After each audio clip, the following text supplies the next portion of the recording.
Hello বন্ধুরা, কেমন আছেন? আশা করি ভালো হবেন। আমিও মোটামুটি ভালো আছি।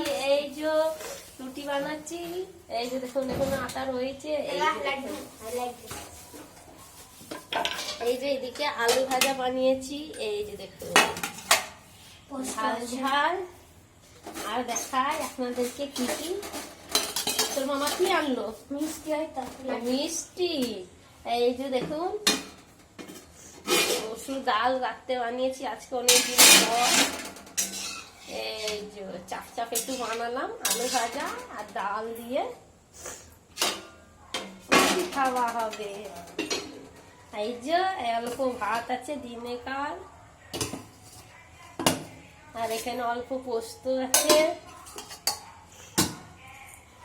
আর তাওয়াটা তো গরম হয়ে যাচ্ছে।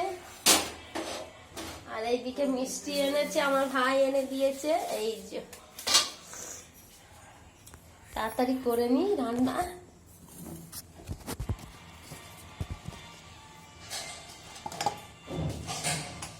যা গরম পড়ে গেছে, একদম বিচ্ছিরি গরম। আর আজকে রোদ করে দিয়েছে, ব্যাস ওইটাই হয়ে গেছে ঝামেলা।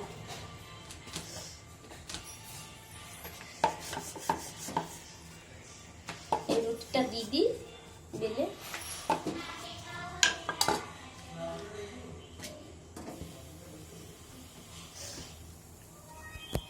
এই যে রুটি দিয়ে দিয়েছি। বেশ যা গরম লাগছে আর ভালো লাগছে না। বেশ টাটা রাখছি। সবাই ভালো থাকবেন, সুস্থ থাকবেন।